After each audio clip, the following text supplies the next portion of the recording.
Puji Tuhan, Shalom Ibu Bapak semuanya. Bagaimana kabarnya pagi hari ini? Wah, dahsyatnya luar biasa. Saya percaya Ibu Bapak semuanya dalam keadaan sehat walafiat ya, jasmani rohani. Kita terus boleh semakin hari semakin bertumbuh di dalam pengenalan kita, semakin hari semakin terus kita diubahkan oleh kebenaran firman Tuhan. Dan pagi hari ini saya percaya setiap kita akan terus disempurnakan kembali ya untuk menjadi pribadi-pribadi yang lebih baik lagi. Nah Ibu Bapak, pagi hari ini kita sama-sama mau merenungkan kembali, kita mau belajar kembali tentang pesan Tuhan di minggu ini. Pesan Tuhannya adalah Tuhan memberikan pertambahan. Nah Ibu Bapak, kalau berbicara mengenai pertambahan itu menurut saya itu sebuah hal yang selalu diinginkan oleh manusia. Manusia senang dengan yang namanya pertambahan. Apalagi kalau sifatnya pertambahan itu sifatnya adalah sifat yang menguntungkan kehidupannya. Jadi seringkali kita mendapati orang yang berusaha untuk menambah-nambahkan lebih lagi di dalam kehidupannya. Ada orang yang berusaha untuk menambahkan skillnya.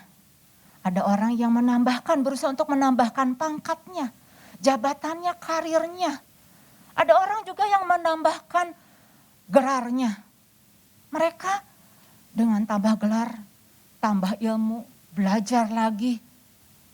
Ada orang yang menambahkan pangkatnya dengan tambahnya pangkat. Mungkin dia merasa, wow, wewenang saya, otoritas saya akan semakin bertambah-tambah.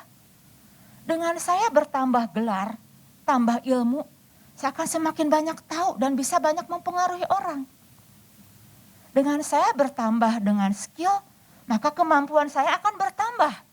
Mungkin income saya akan bertambah. Jadi sebuah penambahan itu sebuah yang diinginkan, sebuah yang kadang-kala bisa juga orang merindukan sebuah penambahan. Jadi kita merindukan penambahan, Tuhan lebih dari kita. Dia punya kerinduan lebih lagi untuk menambah-nambahkan. Tambah pangkat, tambah skill, tambah wibawa, semuanya. Karena Tuhan bilang, Tuhan tetapkan kita sebagai kepala bukan menjadi ekor. Menjadi orang-orang yang terus bertambah-tambah memang tidak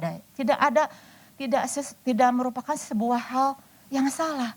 Tetapi terkadang ketika kita menemukan ada sebuah penambahan yang membuat seseorang itu menjadi hidupnya tuh kurang bermakna. Ada orang sepertinya mengejar, dia punya pangkat. Tetapi kehidupannya, cara-cara yang dia lakukan, prinsip-prinsip yang dia lakukan tidak berkenan, tidak di dalam kebenaran. Akhirnya apa? Akhirnya pangkatnya lama-lama kemudian naik dan akhirnya redup. Ada orang, contohnya seperti Sakeus, dia kejar namanya pangkat. Mungkin dia merasa dengan jabatan dia sebagai seorang pemungut cukai, dia merasa wah, saya punya penambahan income. Tetapi di mata orang-orang, dia adalah orang yang jahat. Penambahan yang membuat hidupnya tidak menjadi berkat. Penambahan yang membuat hidupnya itu menjadi tidak bermakna. Nah ada lagi seperti Paulus, dia kejar. Dia orang pintar, dia belajar, banyak pengetahuan. Tetapi ketika prinsip penambahan yang Rasul Paulus pahami itu tidak benar, maka pengetahuan yang dia miliki itu menjadi sebuah pengetahuan yang hanya biasa-biasa saja. Nah pagi hari ini ketika Tuhan bilang, Tuhan mau memberikan penambahan, kita sebagai orang-orang percaya harus tahu prinsip yang mau dipakai itu yang mana. Prinsip yang mau kita gunakan yang mana. Supaya penambahan yang kita dapatkan itu bukan menjadi sebuah penambahan yang semu. Ada banyak didapati penambahan-penambahan yang ujung-ujungnya adalah bukan kemuliaan Tuhan, bukan kesejatian, bukan penambahan yang Tuhan berikan. Tetapi semuanya ujung-ujungnya adalah ketidakpuasan. Kalau ibu bapak mengikuti pesan Tuhan sudah 2 hari ini, Bapak Gembala dan saudara kita bisa ikuti prinsip-prinsip apa yang harus kita lakukan. Nah, saya mau menambahkan kembali agar kita boleh memiliki prinsip penambahan sesuai dengan kebenaran firman Tuhan. Nah, poin yang pertama yang saya mau membagikannya adalah pertambahan terjadi jika ada Tuhan. Pertambahan terjadi jika ada Tuhan. Baik, kita sama-sama terlebih dahulu, kita sama-sama mau membaca di dalam Mazmur 115 ayat yang ke-14. Ini yang menjadi dasar perenungan firman Tuhan. 1, 2, 3. Kiranya Tuhan memberi pertambahan kepada kamu dan kepada anak-anakmu. Jadi melalui kalimat ini pemazmur itu sedang menegaskan bahwa Tuhanlah yang memberikan pertambahan. Siapa ibu bapak? Tuhan. Tuhan yang memberikan pertambahan. Bukan yang lain. Bukan pribadi lain. Bukan berhala-berhala yang disembah oleh bangsa-bangsa pada waktu itu. Jadi ketika pemazmur mengatakan bahwa berhala-berhala bangsa-bangsa punya mata tetapi tidak melihat. Punya telinga tetapi tidak mendengar. Punya mulut tetapi tidak bisa berkata-kata. Punya tangan tetapi tidak bisa meraba. Punya kaki tetapi tidak bisa berjalan. Punya hidung tetapi tidak punya penciuman. Mereka patung-patung ini adalah buatan tangan manusia. Artinya ketika pemazmur menyatakan punya mata, punya hidung, punya mulut, punya kaki, punya tangan, punya hidung, tetapi tidak berfungsi. Artinya apa? Berhala-berhala itu menunjukkan bahwa semuanya adalah kesia-siaan. Semuanya itu tidak bisa diandalkan. Penyembahan kepada berhala itu tidak bisa diandalkan. Nah, pesan ini disampaikan kepada pemazmur, kepada bangsa Israel, juga termasuk kepada kita. Ketika kita tahu bahwa penambahan hanya datang daripada Tuhan, tidak bisa digantikan oleh yang lain, tetapi terkadang yang namanya penyembahan berhala itu tidak selalu harus berbentuk patung-patung. Bisa saja terjadi yang namanya penyembahan berhala itu karir kita, pekerjaan kita, jabatan kita. Enggak perlu namanya penyembahan berhala itu datang ke Gunung Kawi kemudian memberikan persembahan. Tetapi ada masih banyak orang yang menggantungkan pada usahanya, menggantungkan pada jabatannya bahwa jabatannya itu bisa memberikan pertambahan. Makanya tidak heran orang kejar yang namanya kemampuan. Mereka kejar yang namanya jabatan. Enggak salah. Tetapi ujung-ujungnya adalah akan menuju pada kesia-siaan. Semuanya akan membuat orang itu tidak akan pernah puas. Mereka akan terus mencari dan mencari sampai mendapatkan sesuatu yang bisa memenuhi kepuasan kehidupannya. Nah, ibu bapak, kemarin kita sudah belajar ya, disampaikan oleh saudara Mabun, bahwa dikatakan bahwa untuk mendapatkan pertambahan kita harus percaya. Percaya Tuhan memberikan penambahan. Tetapi percaya di dalam perkara ini, di dalam Mazmur 115 ini, percaya pada apa? Dikatakan bahwa di dalam Mazmur 115 ayat yang ke-9, coba. Hai Israel, percayalah kepada Tuhan. Ayat yang ke-10. Hai kaum Harun, percayalah kepada Tuhan. Ayat yang ke-11. Hai orang-orang yang takut akan Tuhan, percayalah kepada Tuhan. Jadi sumber pertambahan itu bukan dari hal-hal yang lain. Pertambahan itu datangnya dari Tuhan. Sumbernya itu adalah Tuhan sendiri. Pribadi Tuhan sendiri. Pribadinya sendiri yang bisa memberikan pertambahan. Jadi yang harus kita cari adalah sumbernya. Yang harus kita temukan adalah sumbernya. Siapa sumbernya? Apa sumbernya? Bagaimana kita mendapatkan sumber tersebut? Matius 6 ayat yang ke-33 dikatakan apa?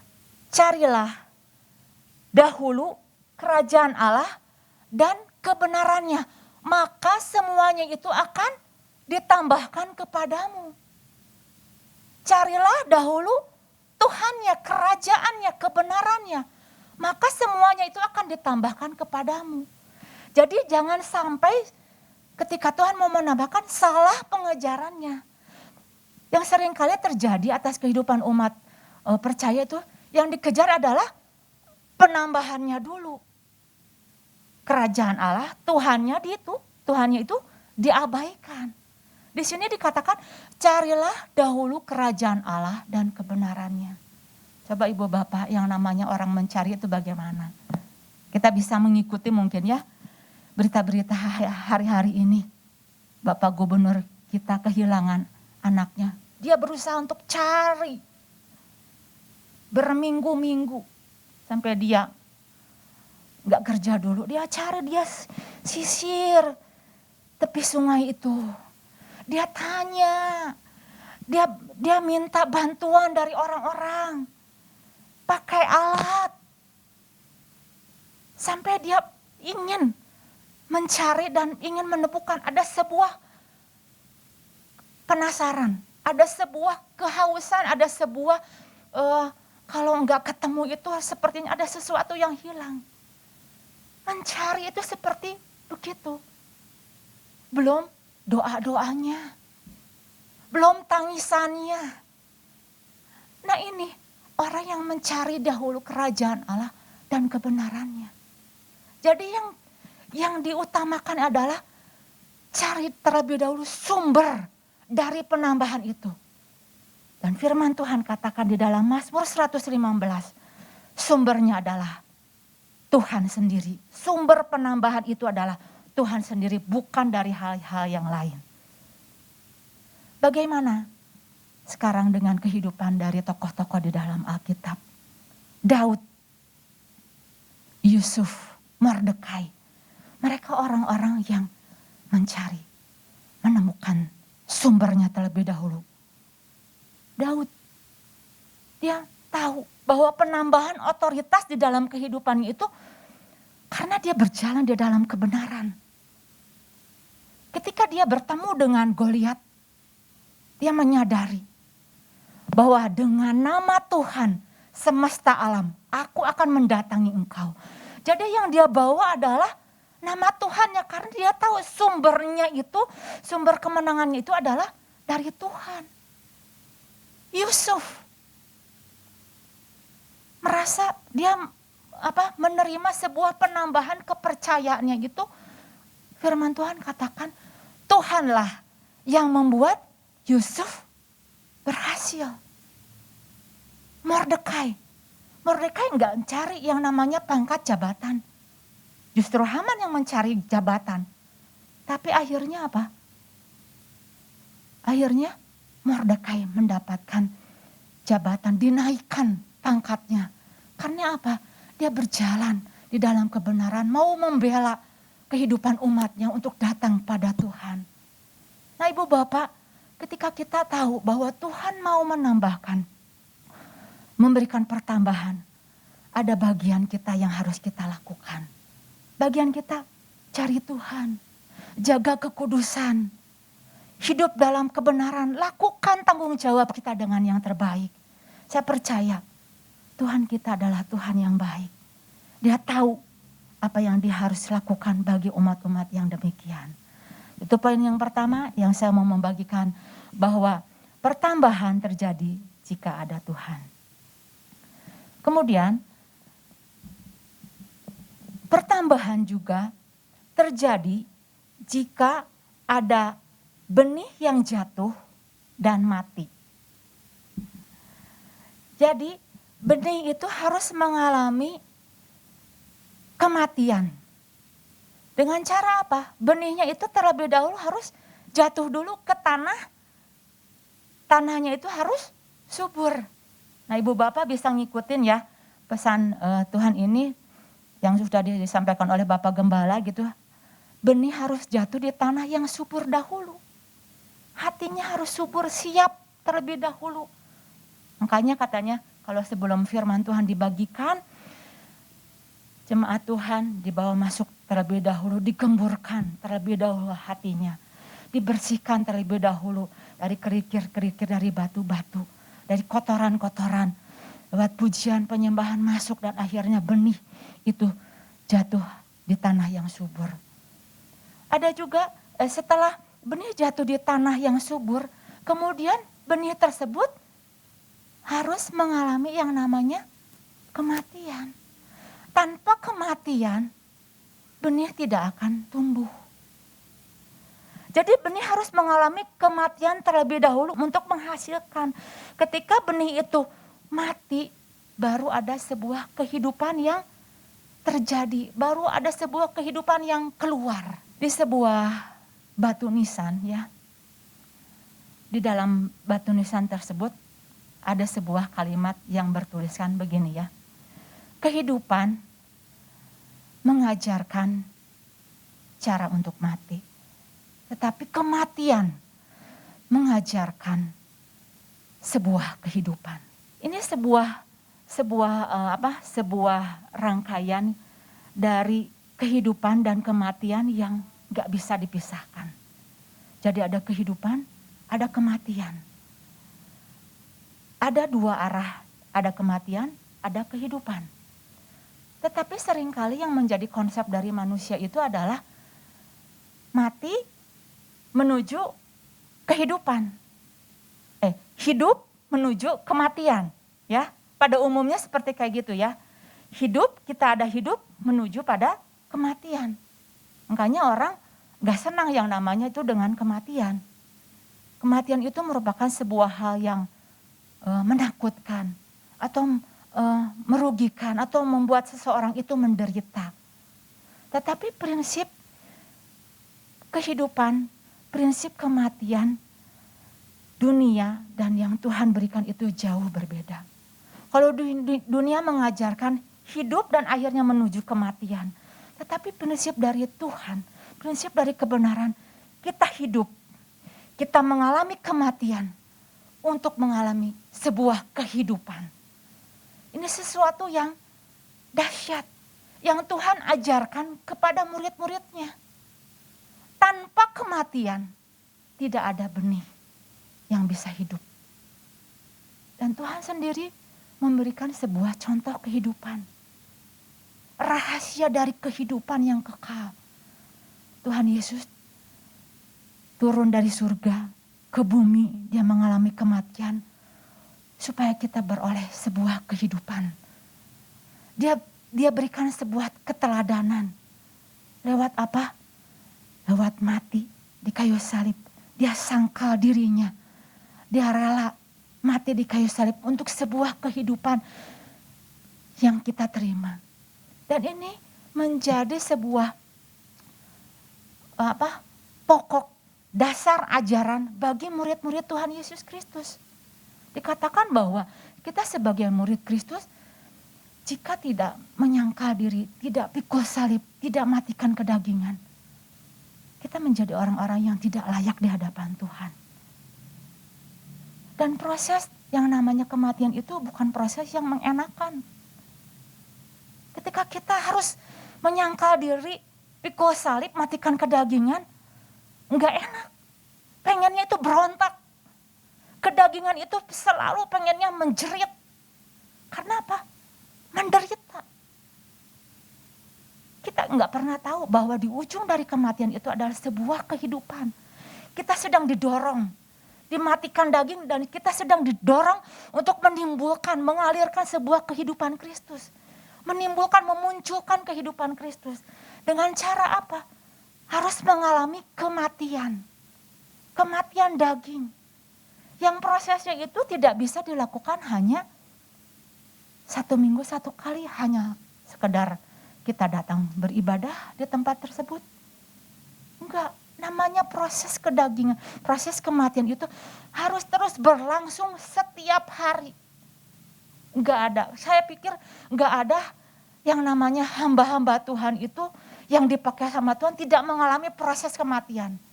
Semua mereka sebelum dipakai oleh Tuhan luar biasa, dia mengalami yang namanya proses kematian. Diremukkan, dihancurkan, dimatikan, sampai timbul kehidupan Kristus di dalam kehidupannya. Jadi proses kematian itu harus kita kerjakan, harus kita lakukan ketika kita ingin mengalami sebuah pertambahan. Saya percaya Ibu Bapak, ketika kita masuk di dalam hadirat Tuhan, mematikan semua keinginan kita, ego kita yang namanya mati daging itu, udah nggak ada yang namanya kita menyimpan kepahitan lagi, nggak ada yang namanya simpan sakit hati, kekecewaan. Kita mau lepaskan semua pengampunan sampai timbul. Yang timbul adalah ketika orang menyakiti, yang timbul apa? Aduh, kasihan ya. Mengasihi. Pagi hari ini kita mau sama-sama mengecek kembali. Hidup kita dikontrol oleh siapa? Kalau kita ingin mengalami sebuah kehidupan Kristus yang mengalir, yang ditambah-tambahkan adalah apa? Kita harus semakin masuk dalam hadirat Tuhan. Salah satu caranya enggak ada yang lain. Tetapi seringkali yang dijumpai dari kehidupan anak-anak Tuhan apa? Kehidupannya itu dikontrol oleh kedagingannya. Hawa nafsunya masih begitu kuat. Bahkan disuruh masuk di dalam hadirat Tuhan berdoa. 15 menit saja udah sepertinya gerah. Lama banget. Bagi saya tidak cukup untuk mematikan daging itu hanya masuk hadirat Tuhan hanya 15 menit saja. Gak cukup karena kedagingan kita itu begitu kuat. Dia punya sebuah kekuatan mendorong untuk menguasai seluruh keinginan kita. Jadi kita harus selalu berusaha. Bayar harganya, masuk dalam hadirat Tuhan.